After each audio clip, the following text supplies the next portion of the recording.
Manchester United, Michael Carrick, the caretaker, that is really performing wonderfully. In fact, Michael Carrick ameweza kutransform Manchester United.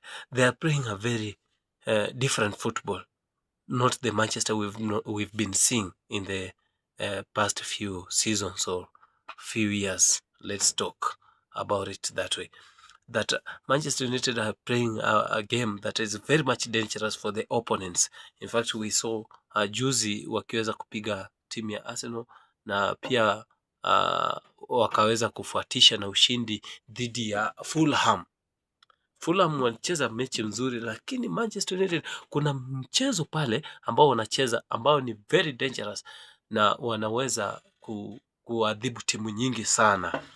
Je, Michael Carrick anajaribu kuonyesha, anatuma message gani kwa matajiri wa Manchester ya kwamba anahitaji kupewa kazi ile sasa awe kocha rasmi ama vipi? Kwa sababu Michael Carrick, kumbuka, ni mara ya pili anakuwa caretaker manager, lakini amekuwa katika wakati amekuwa caretaker manager ameweza kuperform vizuri sana kuliko wale makocha ambao wameajiriwa rasmi.